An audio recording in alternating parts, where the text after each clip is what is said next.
ആകാശവാണി. നമസ്കാരം. പ്രാദേശിക വാർത്തകൾ വായിക്കുന്നത് തുളസീദാസ് പരമേശ്വരൻ.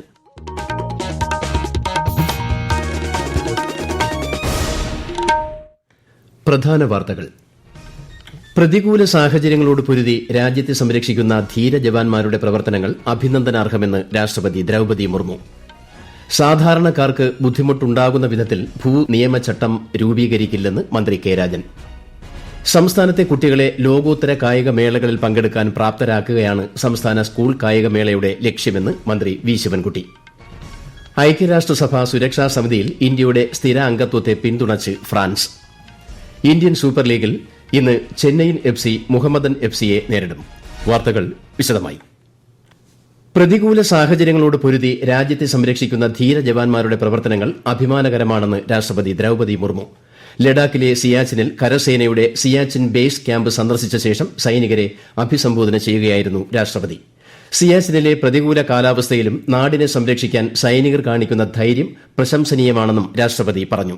ശ്രീ APJ അബ്ദുൽ കലാമിനും ശ്രീ രാംനാഥ് കോവിന്ദിനും ശേഷം സിയാച്ചിൻ സന്ദർശിക്കുന്ന മൂന്നാമത്തെ രാഷ്ട്രപതിയാണ് ശ്രീമതി മുർമു. 3 പരംരുദ്ര സൂപ്പർ കമ്പ്യൂട്ടറുകളും കാലാവസ്ഥാ നിരീക്ഷണത്തിനായി സജ്ജമാക്കിയ ഉയർന്ന പ്രവർത്തനക്ഷമതയുള്ള കമ്പ്യൂട്ടിംഗ് സിസ്റ്റവും പ്രധാനമന്ത്രി നരേന്ദ്രമോദി വീഡിയോ കോൺഫറൻസിംഗിലൂടെ ഉദ്ഘാടനം ചെയ്തു. ദേശീയ സൂപ്പർ കമ്പ്യൂട്ടിംഗ് മിഷന്റെ കീഴിൽ തദ്ദേശീയമായി വികസിപ്പിച്ചെടുത്തതാണ് ഏകദേശം 130 കോടി രൂപ വിലമതിക്കുന്ന 3 പരംരുദ്ര സൂപ്പർ കമ്പ്യൂട്ടറുകൾ. ശാസ്ത്രീയ ഗവേഷണം സുഗമമാക്കുന്നത് ലക്ഷ്യമിട്ട് പൂനെ, ഡൽഹി, കൊൽക്കത്ത എന്നിവിടങ്ങളിൽ ഇവ വിന്യസിച്ചിട്ടുണ്ട്. നെടുമ്പാശ്ശേരി വിമാനത്താവളത്തിലെ ഓപ്പറേഷണൽ മേഖലയുടെ സുരക്ഷയ്ക്കായി 30 കോടി രൂപ ചെലവിൽ ഒരുക്കിയ പെരിമീറ്റർ ഇൻട്രൂഷൻ ഡിറ്റക്ഷൻ സിസ്റ്റത്തിന്റെ ഉദ്ഘാടനം മുഖ്യമന്ത്രി പിണറായി വിജയൻ ഓൺലൈനായി നിർവഹിച്ചു. 12 കിലോമീറ്റർ നീളമുള്ള വിമാനത്താവളത്തിന്റെ ചുറ്റുമതിലിൽ മാരകമാകാത്ത വൈദ്യുതി വേലി, fibre optic vibration sensor, thermal ക്യാമറകൾ തുടങ്ങിയവ ഈ സംവിധാനത്തിന്റെ ഭാഗമായി ഏർപ്പെടുത്തിയിട്ടുണ്ട്. വിമാനത്താവളത്തിലെ അന്താരാഷ്ട്ര ഡിപ്പാർച്ചർ ടെർമിനലിൽ കൂടുതലായി നിർമ്മിച്ച ലോഞ്ചും മുഖ്യമന്ത്രി ഉദ്ഘാടനം ചെയ്തു. ഇതോടെ ലോഞ്ചിന്റെ വിസ്തൃതി 14,000 ചതുരശ്ര അടിയിൽ നിന്ന് 21,000 ചതുരശ്ര അടിയായി ഉയർന്നു. സാധാരണക്കാർക്ക് ബുദ്ധിമുട്ടുണ്ടാകുന്ന വിധത്തിൽ ഭൂനിയമചട്ടം രൂപീകരിക്കില്ലെന്ന് മന്ത്രി കെ രാജൻ. ഇടുക്കി ജില്ലാതല പട്ടയമേള ചെറുതോണി ടൌൺ ഹാളിൽ ഉദ്ഘാടനം ചെയ്യുകയായിരുന്നു അദ്ദേഹം. കയ്യേറ്റങ്ങളെ ഒരു തരത്തിലും അനുവദിക്കില്ല. പാവപ്പെട്ട മനുഷ്യരുടെ ഭൂമി അന്യാധീനമാകാൻ അനുവദിക്കില്ല. അതിനാണ് പട്ടയ ബോർഡ് രൂപീകരിച്ചിട്ടുള്ളതെന്നും മന്ത്രി പറഞ്ഞു. സംസ്ഥാനത്തെ കുട്ടികളെ ലോകോത്തര കായികമേളകളിൽ പങ്കെടുക്കാൻ പ്രാപ്തരാക്കുകയാണ് സംസ്ഥാന സ്കൂൾ കായികമേളയുടെ ലക്ഷ്യമെന്ന് മന്ത്രി വി ശിവൻകുട്ടി. സവിശേഷ കഴിവുകൾ ഉള്ള കുട്ടികളെയും ഉൾപ്പെടുത്തി ലോകത്തിന് മാതൃകയാകുന്ന ഇൻക്ലൂസീവ് സ്പോർട്സ് ഈ വർഷത്തെ സംസ്ഥാന സ്കൂൾ കായികമേളയിലൂടെ ആദ്യമായി നടപ്പാക്കുകയാണെന്നും മന്ത്രി പറഞ്ഞു. കായികമേള കൊച്ചി 2024ന്റെ ലോഗോ പ്രകാശനവും ഭാഗ്യചിഹ്നത്തിന്റെ പ്രകാശനവും മന്ത്രിമാരായ പി രാജീവും വി ശിവൻകുട്ടിയും തിരുവനന്തപുരത്ത് നിർവഹിച്ചു. നവംബർ 4 മുതൽ 11 വരെ കൊച്ചിയിലാണ് മത്സരങ്ങൾ സംഘടിപ്പിക്കുന്നത്. പോഷൺ മാസാചരണത്തിന്റെ ഭാഗമായി രാജ്യത്തിന്റെ വിവിധ ഭാഗങ്ങളിൽ നിരവധി പരിപാടികൾ സംഘടിപ്പിച്ചു വരികയാണ്. പോഷകാഹാരം എന്നാൽ വളർച്ചയ്ക്ക് ആവശ്യമായ ജീവകങ്ങൾ, ധാതുക്കൾ തുടങ്ങിയവ ലഭ്യമാക്കുക എന്നതാണ്. പോഷകാഹാര മാസാചരണത്തിൽ പൊതുജന പങ്കാളിത്തം ഉറപ്പാക്കുകയാണ് പരിപാടിയുടെ ലക്ഷ്യം.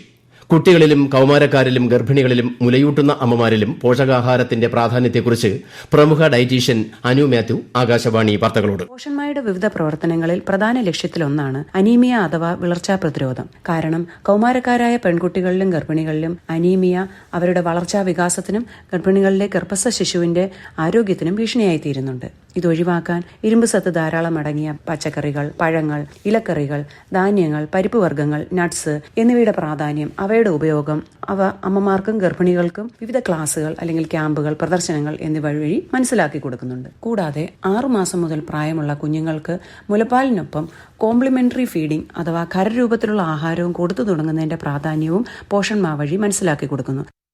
പട്ടികജാതി പട്ടികവർഗ പിന്നാക്ക ക്ഷേമ വകുപ്പ് എറണാകുളം ജില്ലയിൽ നടപ്പിലാക്കുന്ന വിവിധ വികസന ക്ഷേമ പദ്ധതികൾ വേഗത്തിൽ പൂർത്തീകരിക്കുമെന്ന് മന്ത്രി OR കേളു.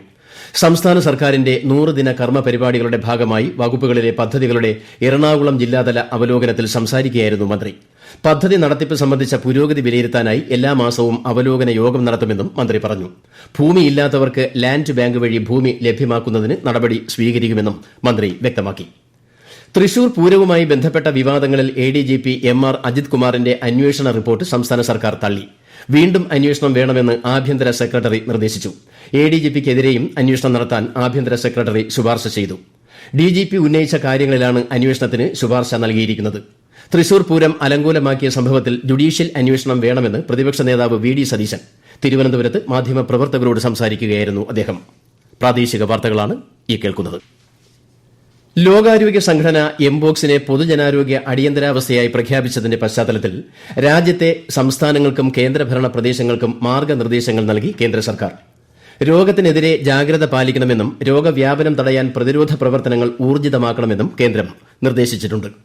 ദേവികുളം ടോൾ പ്ലാസയിലൂടെ പോകുന്ന വാഹനങ്ങളിൽ നിന്ന് ഏതാനും ദിവസത്തിനുള്ളിൽ പണം ഈടാക്കി തുടങ്ങും.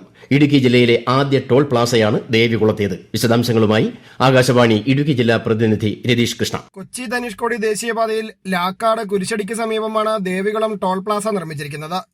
ദേശീയപാതയിൽപ്പെട്ട മൂന്നാർ ബോഡിമെട്ട് ഭാഗത്തെ 41.78 കിലോമീറ്ററാണ് 6 മാസം മുമ്പ് പുതുക്കിപ്പണിതത്. ടോൾ പ്ലാസയുടെ 20 കിലോമീറ്റർ ചുറ്റളവിൽ താമസിക്കുന്ന വാണിജ്യേതര വാഹനങ്ങളുടെ ഉടമസ്ഥർക്ക് 340 രൂപയ്ക്ക് പ്രതിമാസ പാസ് എടുത്ത് ഈ വഴി സഞ്ചരിക്കാം.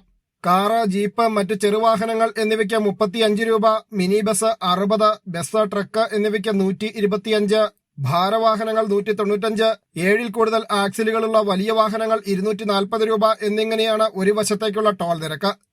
ബ്ലാക്ക് സോൾജിയർ ഫ്ലൈ എന്നറിയപ്പെടുന്ന പട്ടാള പുഴുവിനെ ഉപയോഗിച്ചുള്ള ജൈവ മാലിന്യ സംസ്കരണ യൂണിറ്റ് കൊച്ചിയിലെ കേന്ദ്ര സമുദ്ര മത്സ്യ ഗവേഷണ സ്ഥാപനത്തിൽ കേന്ദ്ര സഹമന്ത്രി ജോർജ് കുര്യൻ ഉദ്ഘാടനം ചെയ്തു.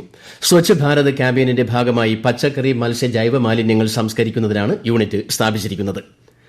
ഐക്യരാഷ്ട്രസഭ സുരക്ഷാ സമിതിയിൽ ഇന്ത്യയെ സ്ഥിരാംഗമായി ഉൾപ്പെടുത്തുന്നതിനെ ശക്തമായി പിന്തുണച്ച് ഫ്രഞ്ച് പ്രസിഡന്റ് ഇമാനുവൽ മാക്രോ ന്യൂയോർക്കിൽ UN പൊതുസഭയുടെ 79ാമത് സമ്മേളനത്തിൽ സംവാദ പരിപാടിയെ അഭിസംബോധന ചെയ്യവെയാണ് ഫ്രഞ്ച് പ്രസിഡന്റ് ഇക്കാര്യം വ്യക്തമാക്കിയത്.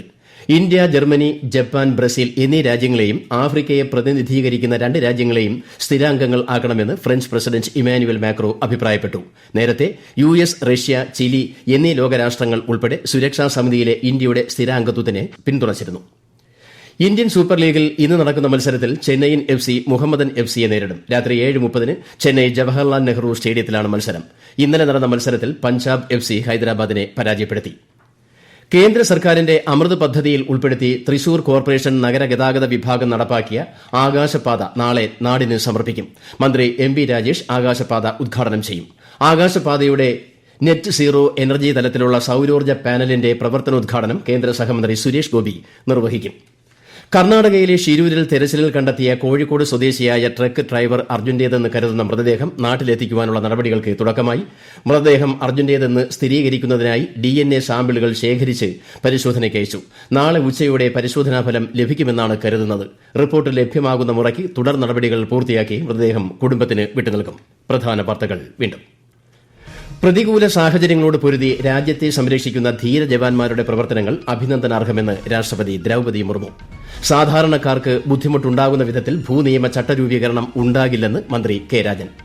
സംസ്ഥാനത്തെ കുട്ടികളെ ലോകോത്തര കായികമേളകളിൽ പങ്കെടുക്കാൻ പ്രാപ്തരാക്കുകയാണ് സംസ്ഥാന സ്കൂൾ കായികമേളയുടെ ലക്ഷ്യമെന്ന് മന്ത്രി വി ശിവൻകുട്ടി.